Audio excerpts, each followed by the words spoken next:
Hello, I just wanted to take a minute and talk to you guys about a couple of things. Actually, it's a lot of things. There's a lot of things been going on for the last couple of years here, and with this special counsel investigation winding down, we should in no way think that this is the beginning of the beginning or the end of the beginning or nothing. It might be the middle of the beginning. I don't know, but there's a lot more going to go on even after these midterm elections, and obviously Mueller's going to be, or Mueller, however you want to pronounce his name, is going to be forced to show his cards, show his hand, because you can't just let this go on forever. And let's face it, if they knew anything at all, anything that was derogatory directly about President Trump, they would have already leaked it to the media and their partners in the media a long time ago. I mean, they were leaking things from the very beginning. So there's no need in trying to act like that isn't the case. So they obviously have nothing. They say that they're going to wait till after the election because it would influence the election.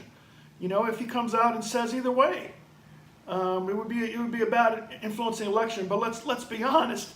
If they had anything against Trump, they would release it, and probably rightly so, because basically they accuse him of treason.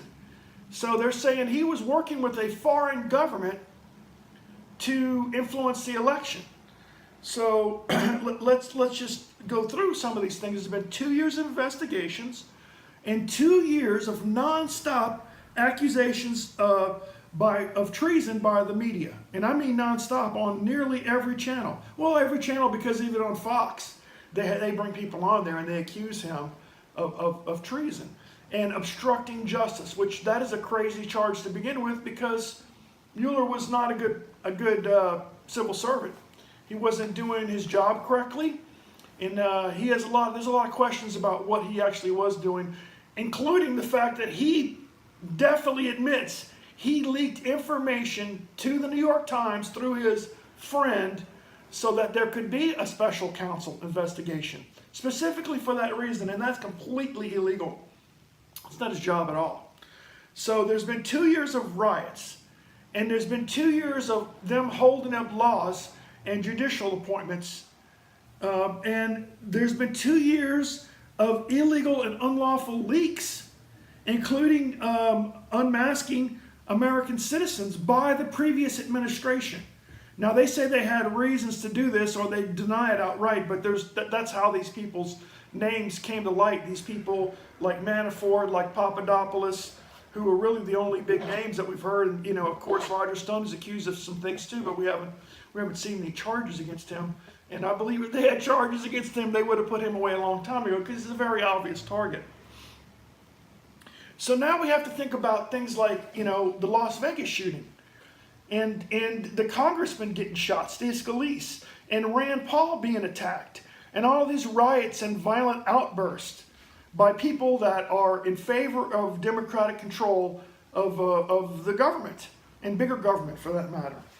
And if you think that it's going to be over with an election, well, that's just not the case. What happens when things like this happen and people are this riotous and violent about their intentions, and they can't get it through the ballot box, the changes that they want, is they will go to the cartridge box. They will go to making bombs. This is what's happened throughout time in recent, 100 so years here in the world, and especially in the United States. We can go back to the 60s, we can go to Timothy McVeigh, we can go to a lot of different people and see that when people can't get what they want through elections, that they turn even more towards violence. We've already seen a lot of violence. So I just want you to think, I want you to prepare, and I want you to think about what's going to happen after these elections, because it is not really going to change. It may give us some more political power on one side, but who knows if they'll even act on it, because actually all these things that I laid out here, somebody's going to have to answer for. Like, what is the media going to say if Mueller doesn't have information to bring up charges on Trump, or can't prove that he was colluding with the Russians? Because you got to remember, they said this guy was like gold, that he was the gold standard, that he was the best guy they could have possibly picked. And they're just not going to go for it. They'll say this was rigged. I mean, it's just not going to be an end to it. And the media has been repeating these leaks and these accusations that had no evidence behind them for 2 years now. Don't you think somebody's going to have to answer for that? For these phony polls? For all these accusations that have gone on night after night? I mean, I'm not saying like they should answer, like get their ass beat or something like that. That's not what I'm talking about. I'm saying this has been a gigantic, if they don't have any charges on him, it's been a gigantic, trick, a circus. I don't know what you want to call it, but it's just been a horrible thing that has happened to this country. Because if someone wins an election, they just win. That's it. You go on, you try to beat them in another election. This is why I don't like voting, because people don't have any confidence in the voting and they don't really believe in it as much as you think they do. As a matter of fact, the biggest voting group, if you ever walked a neighborhood like I have for candidates, you'll find out the biggest voting group is not Democrats or Republicans, it's I don't vote. And so that's just going to increase, and less credence will be given to the vote, and more people will decouple from the political system, and there'll be less obvious buy-in, or people saying they consent to be ruled by these people. And that's just not a good thing. It's not a good thing for, if you're an anarchist like me, I don't want rulers, but in fact, it's quite obvious that that's the only thing keeping some of these people out of, doing violent things to control things. So I just want you to think about it. I want you to, if you feel, like you have to and you want to consent to all this madness and you want to go out and vote, go vote. But no matter what, after this election, it's not going to stop. There's too many people that have to answer for things, especially if they don't have anything actually on Trump. I mean, how are they going to, are some of our allies were involved in spying on Trump? Are we just going to let that go? Like they're totally interfering in our elections and trying to change the outcome of it? They're spying on the candidates for our intel agencies? And all these people that are at the top of the FBI, in a conspiracy to try to get rid of Trump, to create insurance policy so they can get rid of him if he wins the election, to make up and fabricate evidence to get false warrants against him and his cohorts in a FISA court, just so they can spy on what they're doing. And that's the real problem, is they didn't really have a reason to do this.